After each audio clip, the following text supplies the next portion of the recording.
له الحمد لله نحمده ونستعينه ونستغفره ونؤمن به ونتوكل عليه ونعوذ بالله من شرور أنفسنا ومن سيئات أعمالنا من يهده الله فلا مضل له ومن يضلل فلا هادي له ونشهد أن لا إله إلا الله وحده لا شريك له ونشهد أن سيدنا مولانا محمدا عبده ورسوله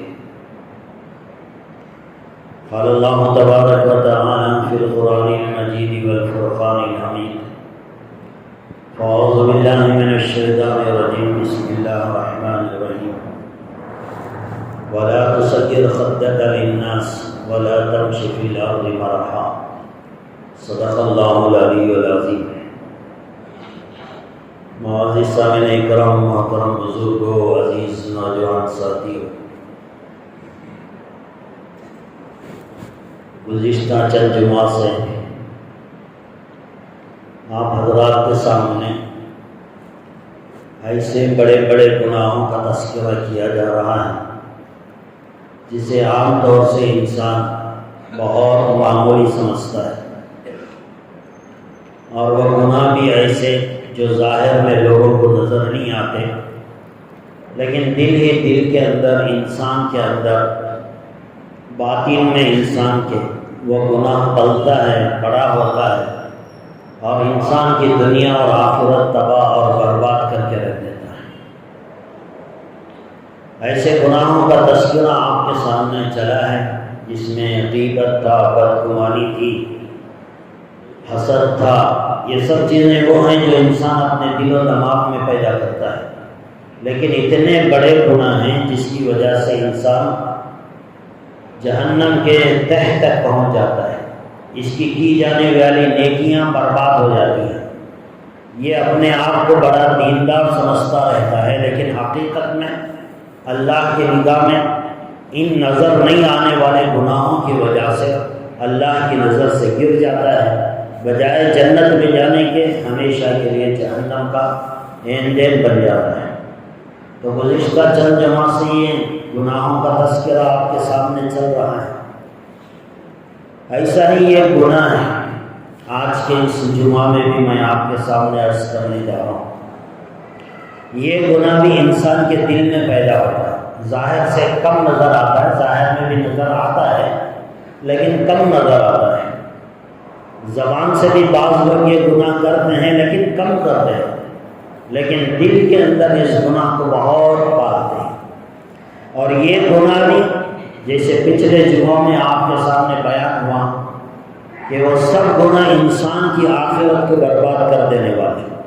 آج جس گناہ کا تذکرہ میں آپ کے سامنے کرنے کے لیے جا رہا ہوں، یہ گناہ بھی دیکھنے کے اعتبار سے بہت چھوٹا اور کبھی کبھی محسوس بھی نہیں ہوتا، معلوم بھی نہیں ہوتا کہ میں گناہ کر رہا ہوں، لیکن وہ ایسا گناہ ہے کہ اس گناہ کی بدولت انسان جہنم کے آخری درجے تک پہنچ جاتا ہے، اور اس کے ذریعے سے بھی انسان کی دنیا میں کی جانے والی نیکیاں برباد ہو جاتی ہیں۔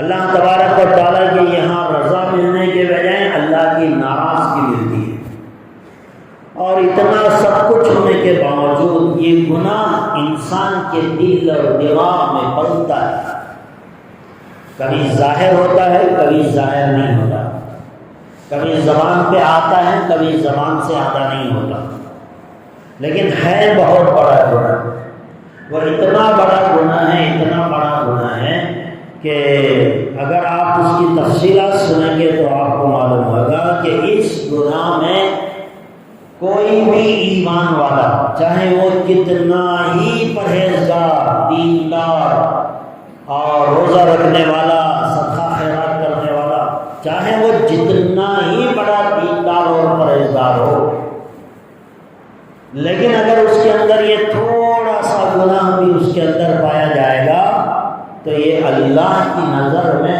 اس ایمان والے کی کوئی وقت نہیں رہے گی۔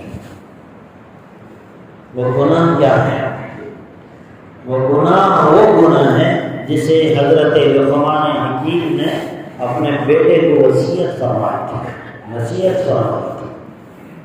اللہ تبارک و تعالیٰ نے حضرت لقمان کی اپنے بیٹے کو جو نصیحتیں کی ہیں ان نصیحتوں کا تذکرہ اللہ نے اپنے قرآن مجید میں کیا ہے۔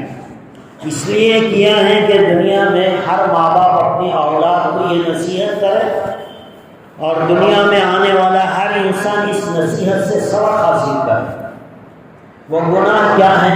حضرت لقمان حکیم نے اپنے بیٹوں سے فرمایا، اے میرے بیٹوں، بہت ساری نصیحتیں کی، اس میں سے ایک گناہ، اس میں سے ایک نصیحت جسے قرآن کریم میں نقل فرمایا، یوں فرمایا وَلَا تُصَيِّرْ خَدَّكَ لِلنَّاسِ وَلَا تَمْشِ فِي الْأَرْضِ مَرْحًا۔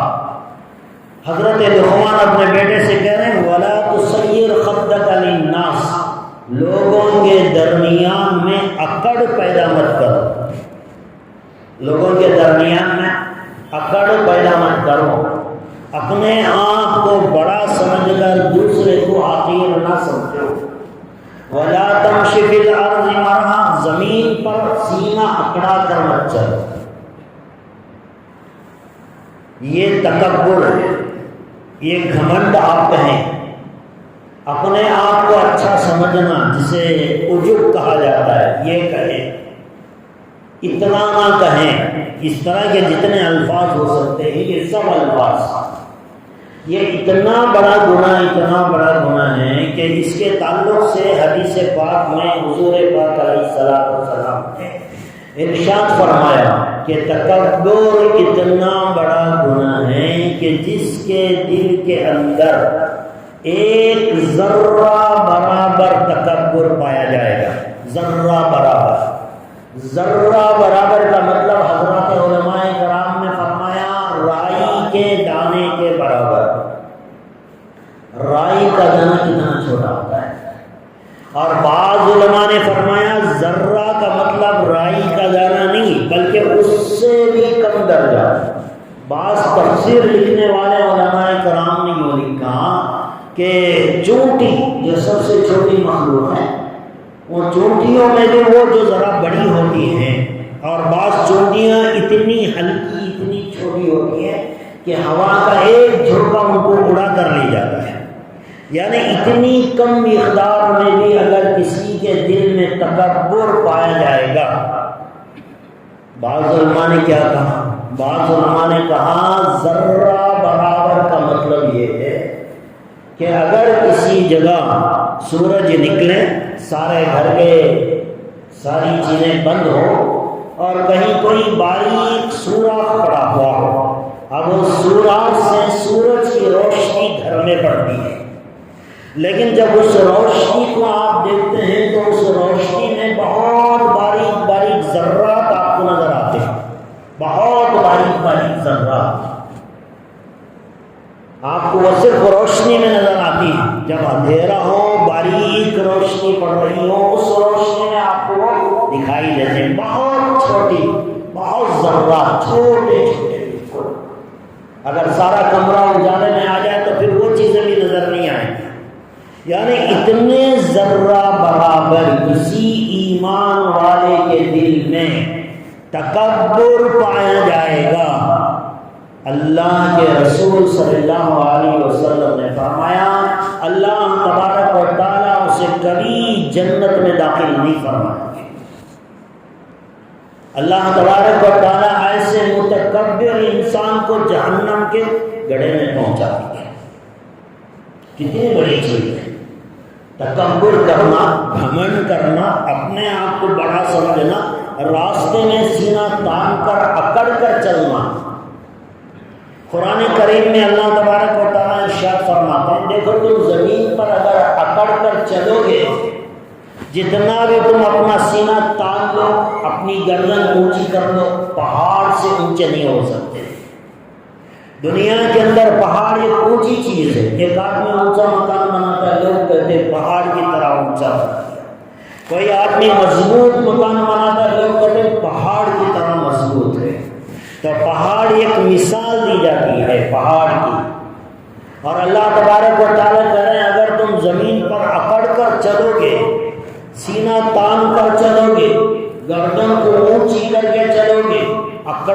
چلو گے تو ایسا نہیں ہو سکتا کہ تمہاری گردن پہاڑ سے اونچی ہو جائے، نہیں ہو سکتا۔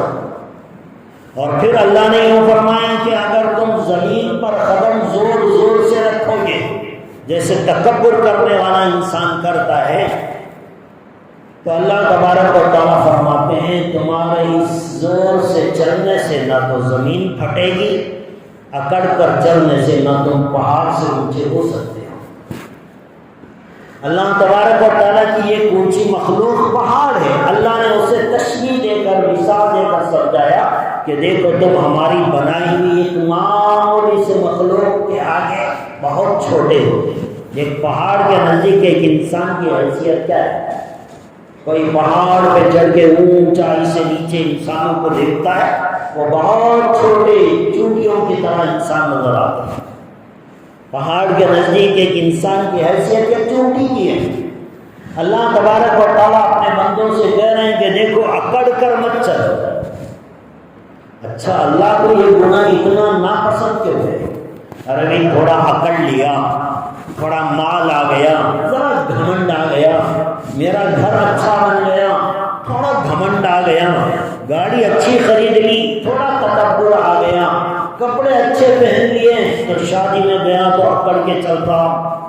ارے کچھ مال، کچھ کپڑے، کچھ گھر، کچھ سواریاں، کچھ پوزیشن، کچھ عہدے، کچھ سیٹیں دنیا کے اندر مل گئی تو انسان تکبر کرتا ہے، گھمنڈ کرتا ہے کہ مجھے کیا مل گیا، میرا پوزیشن کیا ہے۔ لیکن یہ تکبر، یہ اپنے آپ کو بڑا سمجھنا، اللہ کی نگاہ میں یہ اتنا بڑا گناہ کیوں ہے؟ اللہ اس سے اتنے ناراض کیوں ہو رہے؟ ایک رائی کے دانے کے برابر، ایک ذرے کے برابر بھی کسی ایمان والے کے دل میں یہ تکبر پایا جاتا ہے، اللہ اسے نیز اور نابود کر دیتے ہیں۔ اللہ کو غصہ اس لیے آتا ہے کہ اصل میں انسان کے پاس جو کچھ دنیا میں ہے وہ اس کا اپنا نہیں ہے۔ آپ جتنے لوگ یہاں بیٹھے ہیں، آپ کے پاس جو کچھ ہے وہ آپ کا اپنا نہیں ہے، وہ سب اللہ نے دیا ہے۔ دنیا میں جس نے انسانوں کے پاس جو کچھ ہے وہ اللہ کا دیا ہوا ہے، وہ ان کا اپنا نہیں ہے۔ بعض لوگ کہتے ہیں ہم تو محنت سے یہ مقام حاصل کیا ہے، محنت سے ہم نے اتنے پیسے بنائے ہیں، محنت کے ذریعے سے ہم نے روپیہ کما کر جما کر اتنا عالیشان بنگلہ بنایا ہے، اتنی عالیشان گاڑی خریدی ہے، اتنا اونچا مقام بنایا ہے، یہ سب ہماری محنتوں کا نتیجہ ہے۔ محنت سے انسان کو سب کچھ نہیں ملتا۔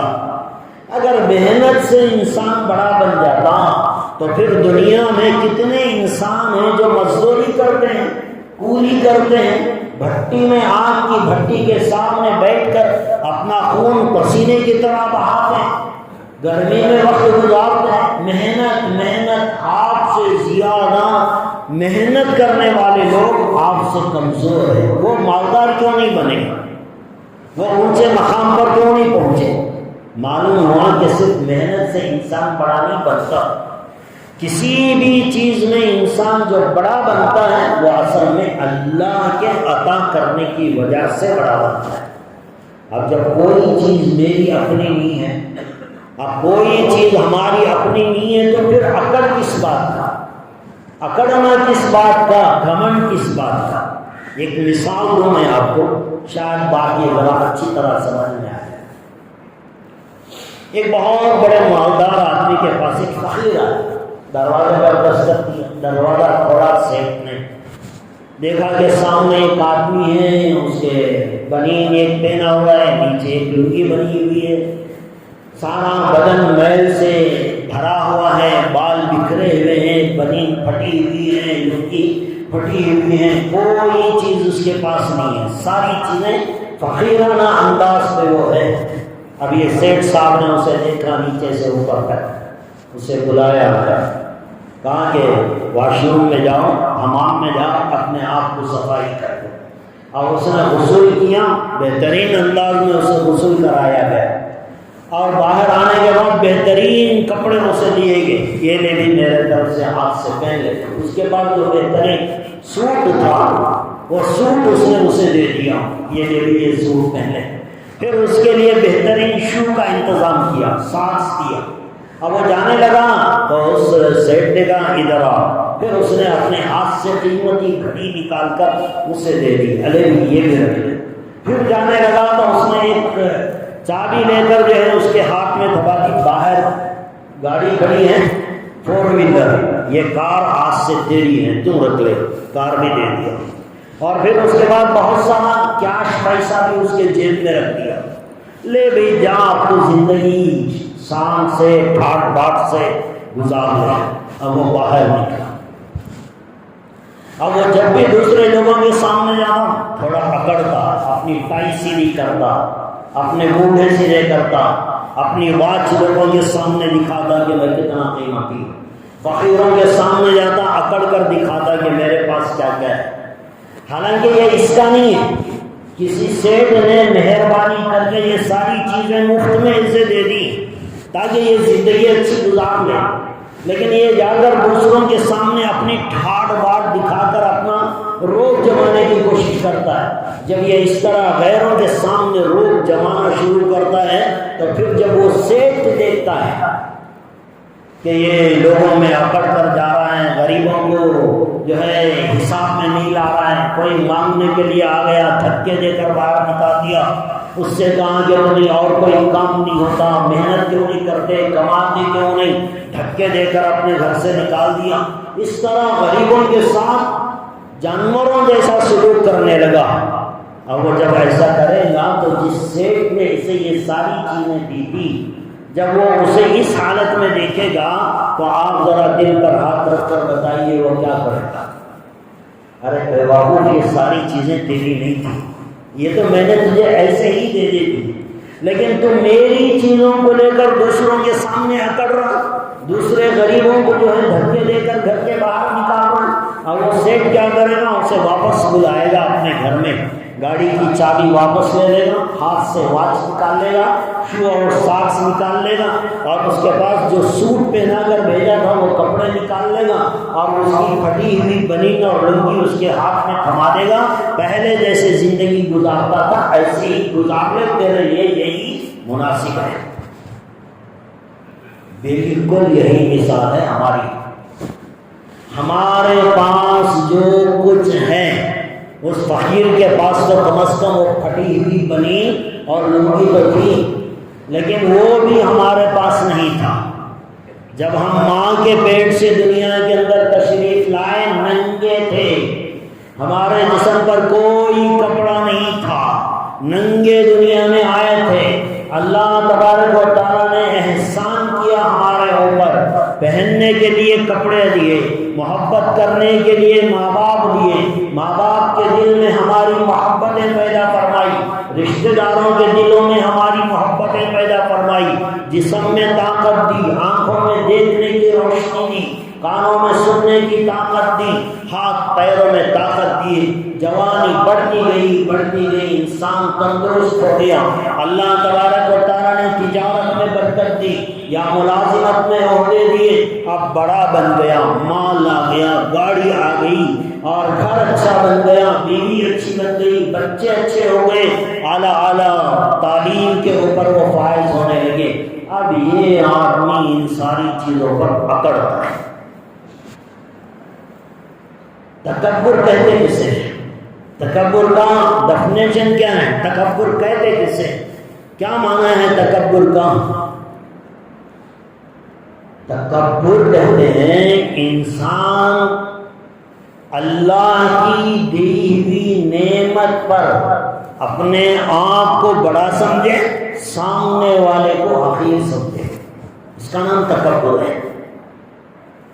جس انسان کے دل میں بھی یہ چیز آ جائے گی وہ سمجھیے اس کے اندر تکبر کی بیماری آ گئی۔ اللہ تبارک و تعالیٰ نے جہاں مسلمانوں سے کہا کہ زمین پر اکڑ کر نہ چلو، وَلَا تَمْشِ فِي الْأَرْضِ مَرَحًا، زمین پر اکڑ کر نہ چلو، تکبر نہ کرو، گھمنڈ نہ کرو، یہ جتنی باتیں اللہ تبارک و تعالیٰ نے قرآن کریم میں کہی ہیں، وہاں ایک آدمی کا تذکرہ بھی کیا۔ کہ دیکھو تمہارے سے پہلے ایک آدمی ہماری نعمتوں کو لے کر دنیا میں گھمنڈ کیا کرتا تھا، گھمنڈ کیا کرتا تھا، اس کا حشر ہم نے کیا کیا؟ قرآن کریم میں اس کا تذکرہ کیا اللہ نے، تاکہ قیامت تک آنے والے مسلمانوں اور انسانوں کو پتہ چلے کہ اللہ نعمت دینا بھی جانتے ہیں اور نعمت لینا بھی جانتے ہیں، اور اگر اللہ کسی کی نعمت کو چھیننا چاہیں، ایک دن بہت بڑی چیز ہے، یہ گھنٹہ بہت بڑی چیز ہے، سیکنڈوں میں انسان کی ساری نعمتیں ختم ہو جاتی ہیں، سیکنڈوں میں سارے عہدے ختم، دولت ختم، انسان کی جو بناوٹ ہے وہ ختم، ساری چیزیں اللہ تبارک و تعالیٰ ختم کر کے رکھتے ہیں۔ تو انسان کو دینے والی ذات بھی اللہ کی، پھر لینے والی ذات بھی اللہ کی۔ اللہ نے انسان کو نصیحتیں کی کہ زمین پر تکبر نہ کرو، اکڑ پیدا نہ کرو، اور پھر آگے فرمایا تم جانتے ہو تمہارے سے زیادہ مال پیسے والا اس دنیا میں ایک آدمی گزرا ہے جس کا نام ہارون ہے۔ حضرت موسیٰ علیہ السلام کے زمانے میں تھا، فرعون کا وزیر تھا، ہارون تھا، اس کی دولت، اس کی شان و شوکت اتنی زیادہ تھی کہ آج اس کا تصور بھی کوئی انسان نہیں کر سکتا۔ قرآن کریم میں اللہ تبارک و تعالیٰ اس کی دولت کا ذکر فرماتے ہوئے فرماتے ہیں کہ ہارون کے خزانے اتنے زیادہ تھے کہ اس کے خزانوں کی چابیاں کئی لوگ، بلکہ لوگوں کی ایک بڑی جماعت، مضبوط جماعت اس کے خزانوں کی چابیاں اٹھایا کرتی تھی۔ خزانے نہیں، یہ کتنا بڑا، اب یہ مسجد ہے، اس کی ایک چابی ہے، سنٹر لاک کی ڈور کی ایک چابی ہے، تو ایک چابی تو انسان اپنے جیب میں رکھ لیتا ہے۔ اب آپ اندازہ لگائیں، خزانوں کی چابیاں اتنی زیادہ تھی کہ کئی انسان یا کئی جانور اسے اٹھایا کرتے تھے۔ کتنی دولت رہی، کتنا سونا اور چاندی اور پتہ نہیں کیا کیا اللہ تبارک و تعالیٰ نے اسے دیا ہوگا۔ اللہ تبارک و تعالیٰ نے حضرت موسیٰ سے کہا جاؤ ہارون سے بات کرو، اس کے پاس جو کچھ ہے وہ ہمارا دیا ہوا ہے، اس سے کہو کہ کچھ مال اپنے میرے بندوں پر، غریبوں پر خرچ کرے۔ حضرت موسیٰ علیہ السلام ہارون کے پاس پہنچے، ہارون سے کہا کہ اللہ کا حکم ہے کہ اللہ نے جو مال تجھے دیا ہے اس میں سے تو غریبوں کا بھی حصہ نکال اور ان کو دے دے۔ تو ہارون کہنے لگا یہاں درمیان میں اللہ کہاں سے آ گیا، یہ مال تو میرا اپنا ہے، میں نے محنت سے کمایا ہے۔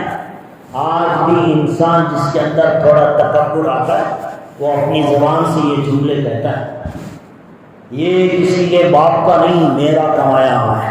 لوگ کہتے ہیں نا تھوڑا جب آتا ہے، اب چار آدمیوں میں بات چلتی ہے تو آدمی اپنی شان جتانے کے لیے کہتا ہے یہ تو میرا اپنا ہے، میں نے کمایا۔ کوئی کچھ نہیں کما سکتا، سب کچھ دینے والی ذات اللہ کی ہے، اور اللہ چاہے یوں لے لیتا ہے، یوں منٹوں میں، سیکنڈوں میں انسان کو بادشاہ سے فقیر بنا سکتا ہے۔ سب کچھ دینے کے بعد بھی اللہ تبارک و تعالیٰ چھین سکتا ہے، یہ طاقت ہے۔ حضرت موسیٰ نے ہارون سے کہا اللہ کے راستے میں مال خرچ کروں، اس نے کہا کیوں خرچ کروں؟ تو اللہ تبارک و تعالیٰ نے حضرت موسیٰ کی زبان سے جو الفاظ نکالے اسے قرآن میں ذکر فرمایا وَأَحْسِن كَمَا أَحْسَنَ اللَّهُ إِلَيْكَ، تو لوگوں کے اوپر احسان کر جیسے اللہ نے تیرے اوپر احسان کیا۔ تو یہ مالدار یہ نہ سمجھے کہ مال اس کا ہے، وہ یہ سمجھے کہ یہ مال اللہ نے دیا ہے اور میرے اوپر جیسے اللہ نے احسان کیا، اللہ نے مجھے حکم دیا کہ میں دوسروں کے اوپر احسان کروں۔ وَأَحْسِن كَمَا أَحْسَنَ اللَّهُ إِلَيْكَ، تو ہارون نے انکار کر دیا، نہیں دیا، ایک پھوٹی کوڑی بھی نہیں دی۔ اسے اپنے مال پہ بڑا گھمنڈ تھا، بڑا تکبر تھا، بہت ناز تھا اسے اپنی دولت پر، لیکن اللہ تبارک و تعالیٰ نے کہا کہ ہم نے اسے اس کے سارے مال اور سارے خزانوں کو زمین کے اندر دھسا ہوا ہے۔ مال کے ساتھ قارون زمین کے اندر دھس گیا۔ یہ قارون کی بات تھی۔ احادیث میں اللہ کے رسول صلی اللہ علیہ وسلم نے ایک آدمی کا تذکرہ کیا۔ اس آدمی کے بارے میں یہ فرمایا، ایک آدمی اچھے کپڑے پہن کر باہر نکلا۔ اچھے کپڑے پہننا بری بات نہیں ہے، اچھے کپڑے پہننا بری بات نہیں ہے۔ ایک آدمی اچھے کپڑے پہنا، اب وہ پہننے کے بعد اس کے اندر یہ فیلنگ آنے لگی کہ میں تو بڑا اچھا ہو گیا، خوبصورت ہو گیا۔ اب باہر نکلا گھر سے، زمین پر تھوڑا اکڑ کے چلنے لگا کہ میرے پاس اتنے قیمتی کپڑے ہیں۔ اور پھر اس نے اپنے بالوں کو سنوارا۔ ہو سکتا ہے بال اس کے بڑے اچھے خوبصورت ہوں۔ انسان کے پاس عام طور سے دو نعمتیں بڑی ہوتی ہیں جس کے اوپر انسان اکڑتا ہے، ایک اس کا مال ہے، ایک اس کا جسم ہے۔ ایک انسان اپنی خوبصورتی بدن کی بنیاد پر اکڑتا ہے، یا پھر اللہ نے اسے مال دیا ہے تو مال کی بنیاد پر اکڑتا ہے۔ اب ایک انسان گھر کے باہر اچھے کپڑے پہن کر نکلا، اس نے اپنے بالوں کو سنوارتا ہوا اکڑ کر زمین پر جا رہا تھا۔ اللہ کے رسول صلی اللہ علیہ وسلم نے حدیث میں اس آدمی کا تذکرہ کیا۔ حضرت ابن عباس رضی اللہ تعالیٰ اس حدیث کو روایت کرتے ہیں، اللہ کے رسول نے فرمایا کہ وہ آدمی چند قدم چلا تھا، اسے اپنے بالوں پر ناز تھا، اسے اپنے کپڑوں پر فخر تھا کہ میرا جیسا کوئی نہیں ہے۔ اب وہ پہن کر تھوڑی دور نکلا، اللہ تبارک و تعالیٰ نے زمین کو پھاڑا، اسے زندہ زمین کے نیچے دھسا دیا۔ صحابہ کرام رضوان اللہ تعالیٰ علیہ اجمعین نے جب اس بات کو سنا، اللہ کے رسول صلی اللہ علیہ وسلم سے پوچھا، یا رسول اللہ صلی اللہ علیہ وسلم، کیا اچھے کپڑے پہننا تکبر ہے؟ اچھے جوتے پہننا کیا تکبر ہے؟ اچھی سواری رکھنا کیا یہ تکبر ہے؟ اب یہ حدیث سننے کے بعد تو یہی سمجھ میں آتا ہے کہ انسان اچھے کپڑے نہ پہنے، اپنے بالوں کو اچھی طرح نہ سوارے، یہی تو سمجھ میں آتا ہے۔ اللہ کے رسول صلی اللہ علیہ وسلم نے صحابہ سے فرمایا کہ دیکھو، اچھے کپڑے پہننا تکبر نہیں ہے، اچھے کپڑے پہننا، اچھے جوتے پہننا یہ تکبر نہیں ہے، اچھی سواری رکھنا یہ بھی تکبر نہیں ہے۔ پھر اللہ کے رسول صلی اللہ علیہ وسلم نے دو باتیں بتائی تکبر کی، کہ دیکھو تکبر اسے کہتے ہیں۔ دو باتیں کیا ہیں؟ پہلی بات یہ بتائی کہ دیکھو حق بات کا انکار کرنا، اللہ رسول کی بات سامنے آ گئی، نہیں میں نہیں مانتا اسے، یہ تکبر ہے۔ اللہ رسول کی بات سامنے آ جانے کے بعد اسے قبول نہ کرنا یہ تکبر کی پہلی نشانی ہے۔ اسی لیے حق بات کو زیادہ تر مالدار لوگ قبول نہیں کرتے۔ حق بات جو ہوتی ہے نا، یہ زیادہ تر غریب لوگ مانتے ہیں، مالدار لوگ بہت دیر سے مانتے ہیں، اس لیے کہ ان کے اندر تھوڑا وہ مال کا ہوتا ہے، تکبر ہوتا ہے۔ اسی لیے اللہ کے رسول صلی اللہ علیہ وسلم نے فرمایا، حق بات سامنے آنے کے بعد اسے انکار کر دینا یہ تکبر کی پہلی نشانی ہے۔ دنیا کے اندر دیکھیے، اللہ کے رسول صلی اللہ علیہ وسلم دین لائے، سب سے پہلے ان کے ساتھ چلنے والے صحابہ غریب تھے۔ حضرت بلال تھے، حضرت خباب تھے، حضرت سمیہ تھی، حضرت یاسیر تھے۔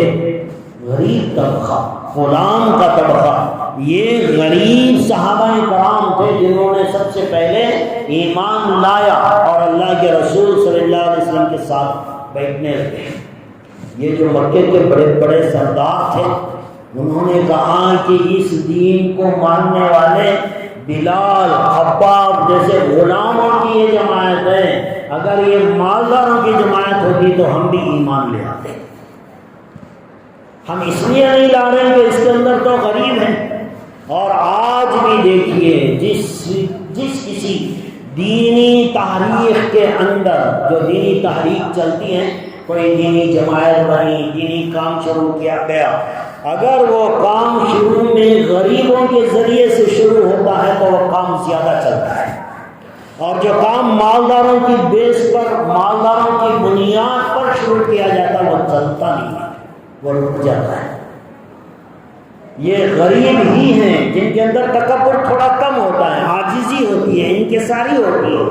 اب آپ یہ تبلیغی جماعت کو بھی دیکھیں، جماعت ساری دنیا میں پھیل گئی، ہندوستان سے نکلی ساری دنیا کے چپے چپے میں چل گئی۔ اصل میں جب یہ شروعات ہوئی، تبلیغی کام جو شروع ہوا، حضرت مولانا الیاس صاحب رحمۃ اللہ علیہ ان کے ساتھ جو کام کرنے والے شروع کے آدمی تھے وہ میوات کے قریے کے رہنے والے غریب لوگ تھے، جن کو زندگی گزارنے کا ڈھنگ نہیں آتا تھا، مال نہیں تھا، غریبی تھی، کپڑے صحیح ڈھنگ سے پہننا نہیں آتا تھا۔ ایسا غریب طبقہ مولانا الیاس صاحب رحمۃ اللہ علیہ کے ساتھ جڑا۔ اب ان کے قربانیوں کی بدولت جب یہ کام چلا ہے تو آج الحمدللہ یہ ساری دنیا میں پھیلا، اور اتنے سالوں سے کوئی جماعت باقی نہیں رہی، اتنے سالوں سے یہ جماعت الحمدللہ کام۔ اس کی بنیاد کیا ہے؟ اس کا فاؤنڈیشن جو ہے وہ تکبر کرنے والے لوگوں کا نہیں، وہ غریب لوگوں کا ہے۔ آج بھی حق بات غریب جلدی مانتا ہے، مالدار لوگوں کو حلق سے نیچے جلدی نہیں اترتی، الا ماشاء اللہ۔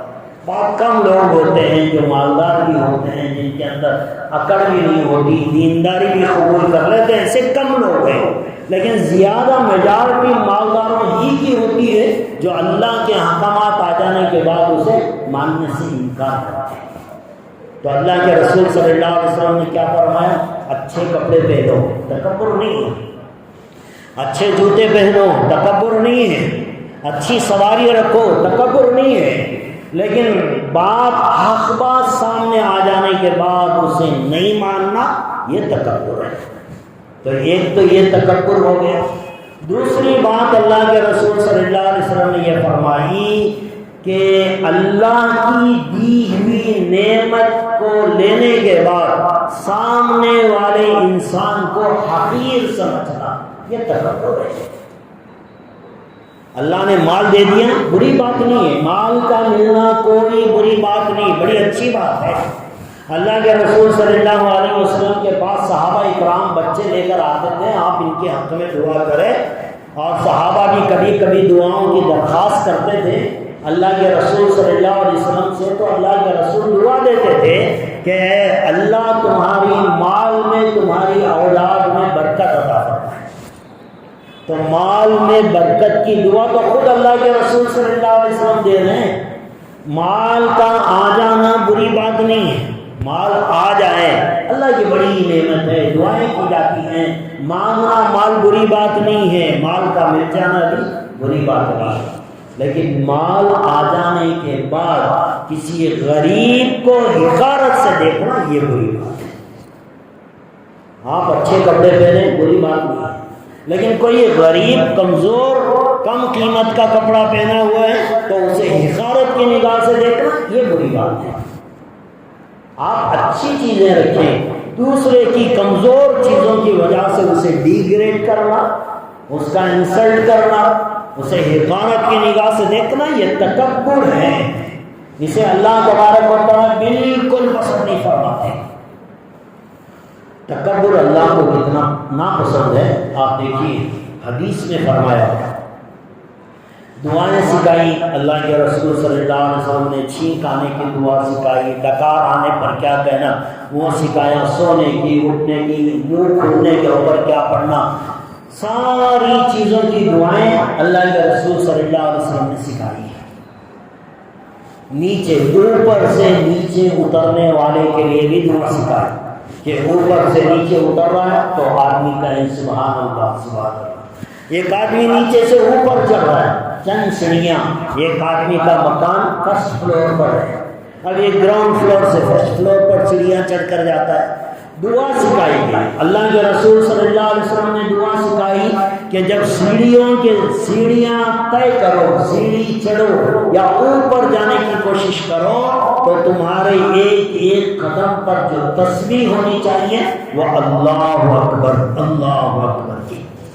آدمی جب سیڑھی چڑھتا ہے تھوڑا بڑا ہوتا ہے، یہ کور سے نہیں چڑھتا، تھوڑا اور اونچائی پہ پہنچتا ہے، تیرے سیڑھیوں چڑھنے سے تیرے اندر تکبر نہ آئے، ایک ایک سیڑھی پر تجھے کہنا پڑے گا اللہ اکبر، اللہ بڑا ہے، میں بڑا نہیں ہوں، میں تو سیڑھیاں چڑھ رہا ہوں، تھوڑی دیر کے بعد پھر اتر جاؤں گا، اے اللہ میں سیڑھی چڑھ کے اوپر تو جا رہا ہوں، لیکن سب سے بڑی ذات تو ایک تیری ذات ہے، اللہ اکبر، ایک ایک قدم پر اللہ اکبر اللہ اکبر کہتا ہے۔ اللہ تبارک و تعالیٰ کے 99 نام ہیں، اس میں سے ایک نام المتکبر، ساری کائنات میں تکبر کرنے والی ذات ایک اللہ کی، اللہ کے علاوہ کوئی دنیا میں تکبر نہیں کر سکتا، کوئی نبی نہیں کر سکتا، کوئی رسول نہیں کر سکتا، کوئی ولی نہیں کر سکتا، کوئی خطوب، ابدال، دیندار، پرہیزگار، کتنا ہی بڑا وہ اللہ کا پرہیزگار ہو، وہ تکبر نہیں کر سکتا، تکبر صرف اللہ کی ذات کر سکتی ہے۔ حدیث میں اللہ کے رسول صلی اللہ علیہ وسلم نے فرمایا، اللہ تبارک و تعالیٰ فرماتے ہیں کہ عزت میرا لباس ہے، تکبر میری چادر ہے۔ غور کریں، اللہ کیا فرما رہے ہیں؟ عزت میرا لباس ہے، تکبر میری چادر ہے، اور جو آدمی اسے کھینچنے کی کوشش کرے گا میں اسے بے عزت بھی کروں گا، ذلیل بھی کر دوں گا۔ عزت اللہ کی، اللہ کے لیے عزت ہے، اللہ جسے عزت دینا چاہے اس کے لیے ٹھیک ہے، لیکن خود سے عزت حاصل کرنا، لوگوں سے کہنا میں بیٹھے رہو، میں آؤں گا تو میری عزت میں کھڑے ہو جاؤں، یہ طریقہ صحیح نہیں ہے۔ اللہ کے رسول صلی اللہ علیہ وسلم نے فرمایا، جس کسی کے دل میں یہ آرزو ہے کہ مجلس میں جاؤں گا تو لوگ میرے استقبال کے لیے کھڑے ہو جائیں، اگر کوئی ایسی نیت اپنے دل میں رکھتا ہے، اللہ کے رسول صلی اللہ علیہ وسلم نے فرمایا وہ اپنا ٹھکانہ جہنم میں بنا لے۔ لوگوں میں عزت مل جانا الگ بات ہے، اللہ نے عزت دے دی وہ الگ بات ہے، لیکن عزت خود کے فورس پر یا لوگوں کو رکھ کر عزت بڑھانے کی کوشش کرنا، جیسے آج کل سیاستدان کرتے ہیں، ان کی جے جے کرنے کے لیے کرائے کے مزدور لائے جاتے ہیں جو ان کے پیچھے ان کی جے کرتے ہوئے جاتے ہیں، یہ تو کرائے کے لوگ ہیں۔ اس طرح کا کرنے کی اللہ نے بالکل اجازت نہیں دی، کہا عزت میرا لباس ہے، تکبر میری چادر ہے، جو اسے کھینچنے کی کوشش کرے گا میں اسے ذلیل کر دوں گا۔ تکبر بالکل ذرہ برابر تکبر انسان کو ہلاک کر دیتا ہے۔ اللہ کے رسول صلی اللہ علیہ وسلم نے ارشاد فرمایا، ایک اور حدیث میں یوں فرمایا کہ جو آدمی تکبر کی وجہ سے اپنا پاجامہ، اپنی لنگی، اپنا ازار اپنے ٹخنوں سے نیچے لٹکاتا ہے، یہ ایک تکبر کی نشانی تھی کہ ایک آدمی اپنا لباس اتنا نیچے، بادشاہ چڑھتے تھے ان کی چادر زمین پر جھاڑتی رہتی تھی، آج بھی مہارانیوں کا لباس ایسے ہی ہوتا ہے کہ سامنے چلتی ہے، پیچھے نوکر اس کا لباس پکڑ کر آتے ہیں۔ یہ جو لباس پر اتنا نہ اکڑنا، اور کسی کی پینٹ ہو، ازار ہو، لنگی ہو، کوئی بھی چیز اس کے ٹخنوں سے نیچے رہے گی تکبر کی وجہ سے۔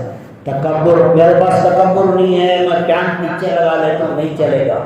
حدیث میں تکبر کا لفظ آیا ہے، لیکن یہ تو تکبر کے ساتھ کرو تب بھی حرام ہے، تکبر کے بغیر کرو تب بھی حرام ہے۔ اللہ کے رسول صلی اللہ علیہ وسلم نے فرمایا، قیامت کے دن اللہ اس آدمی سے بات نہیں کریں گے، اس کی طرف نگاہ نہیں کریں گے، اس کی مغفرت نہیں کریں گے، اور اسے دردناک عذاب دیں گے۔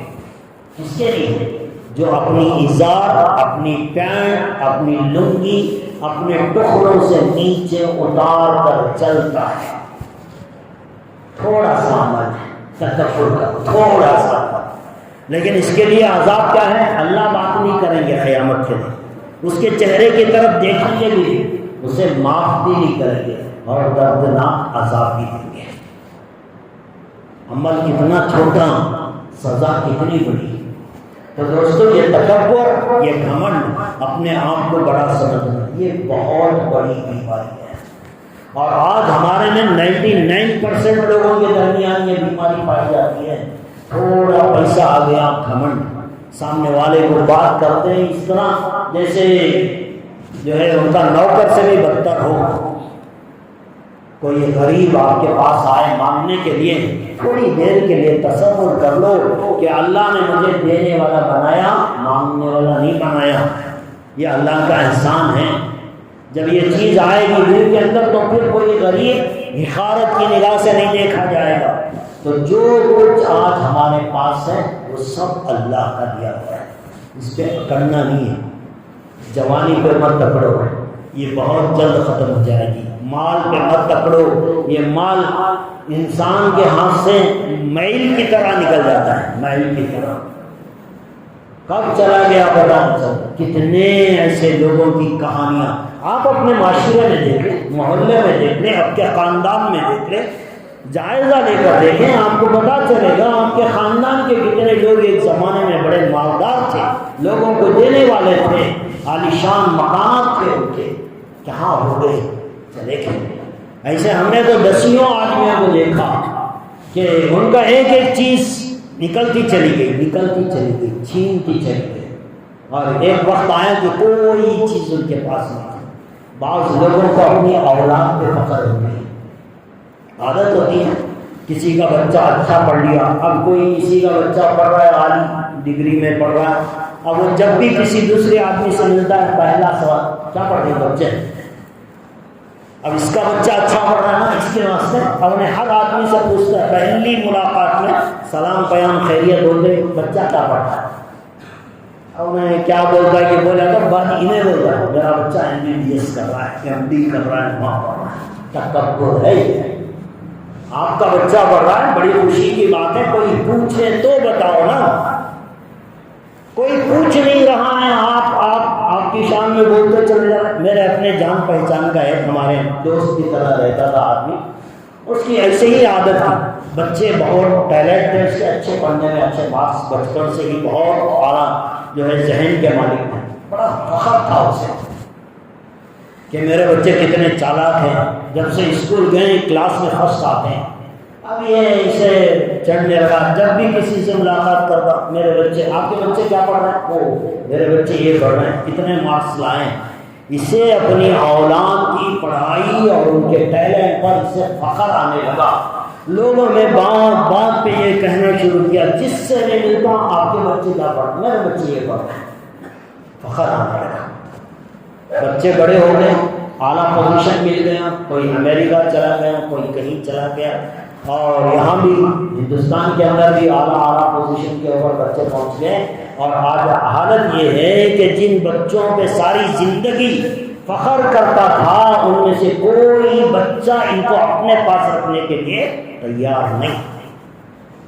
ساری زندگی لوگوں کے سامنے جن بچوں کی پڑھائی پہ فخر کرتا تھا، آج ان بچوں کی برائی بیان کرتا ہے۔ جہاں بیٹھتا ہے آپ کے بچے پالتے ہیں آپ کو، میرے بچے مجھے نہیں پالتے۔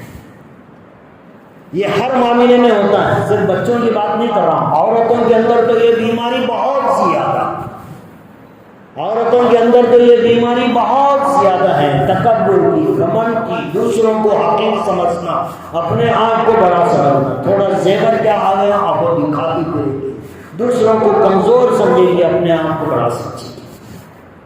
عورت کسی چیز پر، خوبصورتی پر، کسی چیز کے اوپر، اپنے علم پر، اپنے مال پر، ارے دوستو کتنے دن کا مال ہے، بڑی بڑی بلڈنگیں بنانے والے، عالیشان بنگلوں میں رہنے والے، کیا ہوتا ہے چند دن کی زندگی ختم ہو جاتا ہے۔ کتنے ایسے انسانوں کو میں نے دیکھا اپنی زندگی میں، یہاں کی بات نہیں کر رہا، کوئی کسی پر گیس نہ کرے، عام حالت ہے یہاں جب کسی کی مثال دی جاتی ہے لوگ سوچنے لگتے ہیں کس کے بارے میں بولنے کی ضرورت، کس کے طرف، یہاں کی بات نہیں کر رہا ہوں، میں باہر کی بات کر رہا ہوں۔ ایسے لوگوں کو میں نے دیکھا زندگی بھر محنت کر کے بڑے بڑے مکانات بنائے، جب گھر مکان کی اوپننگ سرمنی ہو گئی تو 2-3 مہینے بھی اس گھر میں رہ نہیں پائے۔ دوستو انسان مرتا ہے، مرتے ہی اس کا نام بدل جاتا ہے. عام طور سے لوگ اسے ڈیڈ باڈی کے نام سے پکارتے ہیں اور گھر والے اسے میت کے نام سے پکارتے ہیں. یہاں روح نکلی، نام بدل گیا. جس نام کو حاصل کرنے کے لیے ساری زندگی کوششیں کی، یہاں مرا. لوگ کہتے ہیں ڈیڈ باڈی آ گئی، ہاسپٹل سے لا لیے. بچے کہتے ہیں میت کب اٹھاؤ گے؟ باپ کے بارے میں بچے پوچھتے ہیں میت کب اٹھائیں گے؟ حضرت مولانا طارق جلیل صاحب کسی بیان میں کہہ رہے تھے کہ سعودی عرب کا جب بادشاہ شاہ فہد کا انتقال ہوا تو وہ بھی نماز جنازہ میں تھے، بالکل امام کے پیچھے. عام طور سے جب وہاں کسی کی میت آتی ہے، نماز جنازہ آتا ہے تو وہاں کہا جاتا ہے صلاۃ المیت. نماز کے بعد اعلان ہوتا ہے میت کی نماز جنازہ پڑھنا ہے. اب تو یہ سعودی عرب کا بادشاہ تھا، سعودی عرب کا بادشاہ تھا، اور اس کی نماز جنازہ معلوم نہیں امام کیا اعلان کرے گا کہ کس کی نماز جنازہ ہے. فرض نماز میں امام نے اعلان کیا صلاۃ المیت، میت کی نماز جنازہ ہے. بادشاہ نہیں رہتا، گھر کا اونر نہیں رہتا، گاڑی کا اونر نہیں رہتا. گاڑی دوسرے کی ہو گئی، گھر پہ دوسروں کا قبضہ ہو گیا، ساری چیزیں دوسرے کی ہو گئی. اب یہ ڈیڈ باڈی ہو گئی، لوگ اسے میت کے نام سے پکارتے ہیں. ارے جو چیز اتنی جلدی ختم ہو جاتی ہے، اس بات پہ اکڑنا کیسا، تکبر کیسا، ان چیزوں کی بدولت دوسروں کو حقیر سمجھنا کیسا. یہ تکبر اللہ کو بالکل اسی لیے پسند نہیں ہے کہ سب کچھ اللہ نے دیا ہے. جب کچھ ملے تو سر جھکاؤ اللہ کے سامنے، عاجزی کرو، اللہ کا شکر ادا کرو. جتنا جھکو گے اللہ اور دے گا، جتنا اکڑو گے اللہ اتنا چھین لے گا. کسی غریب کو، کسی محتاج کو، آج کل تو موبائل فون بھی جو ہے یہ اسٹیٹس بن گیا ہے. کسی کے پاس آئی فون ہے اور دوسرے کے پاس دیکھتا ہے وہ تھوڑا کم، اس کا فون ہے تو اسے حقارت کے نہیں، میرے پاس آئی فون ہے، اسٹینڈرڈ ہوں میں، اتنا قیمتی فون رکھا ہوں. یہ تکبر ہے. اچھی سواری رکھنا بری بات نہیں ہے، رکھو، لیکن سواری پر بیٹھ کر دوسرے کی سواری کو حقارت کی نگاہ سے دیکھنا یہ بری بات ہے. اچھے کپڑے پہننا بری بات نہیں، اچھے کپڑے پہن کر گندے کپڑے پہننے والے کو حقارت کی نگاہ سے دیکھنا یہ بری بات ہے. اللہ کے رسول صلی اللہ علیہ وسلم اپنے نوکروں غلاموں کو اپنے ساتھ بٹھا کر کھانا کھاتے تھے، اپنے ساتھ بٹھا کر. صحابہ کرام میں یہ تمیز نہیں تھی، یہ ڈفرنٹ نہیں تھا کہ یہ مالدار ہے یا غریب ہے. حضرت بلال بھی برابر مقام رکھتے تھے، حالانکہ وہ غلام تھے، صورت کے اعتبار سے کالے کلوٹے تھے، غریب تھے، کچھ پوزیشن نہیں تھی، لیکن صحابہ نے کبھی ان کو حقارت کی نگاہ سے نہیں دیکھا. حضرت عمر جیسا انسان حضرت بلال کو یا سیدنا کہہ کر پکارتے تھے، اے ہمارے سردار.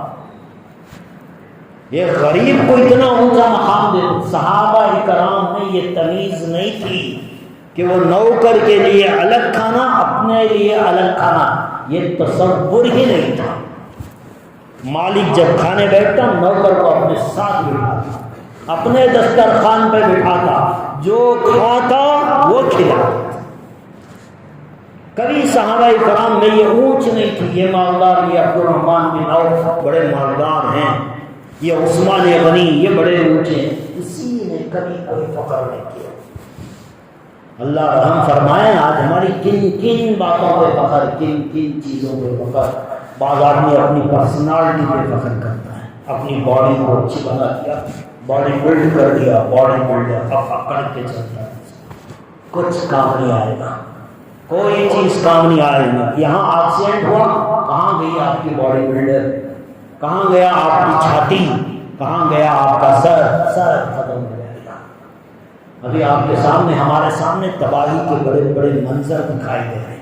پڑوس کا ملک آپ دیکھیں کیا حالت حسر رہی ہے. یہ تھوڑا سا سیلاب، تھوڑا سا پانی اللہ تبارک و تعالیٰ نے دنیا میں زیادہ کیا کر دیا، انسان کی آنکھیں نکل دیتی ہیں. بڑے بڑے مالدار اپنے گھروں میں ایک گلاس پینے کے پانی کے لیے ترس رہے ہیں، نہیں مل رہا پینے کا پانی. بڑے کروڑ پتیاں ہیں لیکن نہیں ہے کھانے کے لیے کھانا نہیں ہے، پینے کے لیے پانی نہیں ہے. اللہ بتانا چاہتے ہیں حکومت کس کی ہے؟ میری ہے. قیامت جب برپا ہوگی سارے انسان ختم ہو جائیں گے. اللہ تبارک و تعالیٰ ایک صدا لگائیں گے، لِمَنِ الْمُلْكُ الْيَوْمَ. آج بتاؤ دنیا میں اکڑنے والوں، مال پہ اکڑنے والوں، چودھری کے سیٹ مل جانے پہ اکڑنے والوں، کونسلر کی سیٹ مل جانے پر زمین پر پاؤں نہیں ٹکتے تھے، یہ عہدہ مل گیا، اتنا اونچا مکان بن گیا، یہ مال آ گیا، یہ گاڑی آ گئی، اکڑتے تھے زمین پر. اللہ جب سور پھونکیں گے ساری دنیا کے انسان ختم ہو جائیں گے. فرشتوں کو اللہ ختم کر دے گا، ایک صدا لگائے گا اللہ تبارک و تعالیٰ، لِمَنِ الْمُلْكُ الْيَوْمَ. آج بتاؤ بادشاہت کس کی ہے؟ 40 سال تک یہ صدا لگے گی، کوئی ایک نہیں ہوگا بات کرنے والا، کوئی ایک نہیں ہوگا اللہ کے سامنے بات کرنے والا. پھر خود اللہ ہی جواب دیں گے، للہ الواحد القہار. ایک میری ذات ہے، میں ہی حقیقی معنوں میں اس کائنات کا بادشاہ ہوں، میرے سامنے کسی کا کچھ نہیں چلتا. دوستو ہماری دولت، ہماری خوبصورتی، ہمارا علم، ہمارا مقام، ہماری گاڑیاں، ہمارا پوزیشن، ہماری سیٹیں، یہ تو کوئی حیثیت نہیں رکھتی. اس پہ اکڑنا نہیں، عاجز بننا ہے، چھوٹے بننا ہے. اللہ کے سامنے عاجز بنیں گے اللہ اور مقام دے گا، اکڑیں گے اللہ ذلیل کر کے رکھے گا. تو دوستو یہ ایک گناہ ہے، گناہ کبیرہ ہے، حرام کام ہے. انسان اپنے دل میں تکبر پیدا کرے. تو ہر اس چیز سے جس سے انسان کے دل میں تکبر پیدا ہو، اس سے اپنے آپ کو بچانے کی کوشش کرے. تکبر سے بچنے کا آسان طریقہ حضور پاک علیہ السلام نے یہ بتایا کہ سلام کرنے میں پہل کریں، سلام زیادہ کریں. تھوڑا پکڑنے والا انسان کیا کرتا ہے؟ سامنے والا مجھے سلام کرے، یہ تکبر کی نشانی ہے. سامنے والا سلام کرے، اس کا انتظار کرنے والا متکبر ہے، تکبر کرنے والا ہے، اللہ اسے جہنم میں ڈالیں گے، کوئی شک نہیں. لیکن جو سلام میں پہل کرتا ہے، سامنے والا چھوٹا ہے، بڑا ہے، درمیانی ہے، کچھ بھی ہے، مسلمان ہے، سلام کرنے میں پہل. جو آدمی سلام کرنے میں پہل کرتا ہے، اللہ کے رسول صلی اللہ علیہ وسلم نے فرمایا وہ تکبر سے خالی ہے، اس میں تکبر نہیں ہوتا. تو سلام کی عادت ہے، ہر کسی کو سلام میں پہل کریں، اس سے تکبر ختم ہوتا ہے. غریب کو سلام کریں، اپنے سے چھوٹے کو سلام کریں. حضور صلی اللہ علیہ وسلم چھوٹے چھوٹے بچوں کو خود سلام کرتے تھے.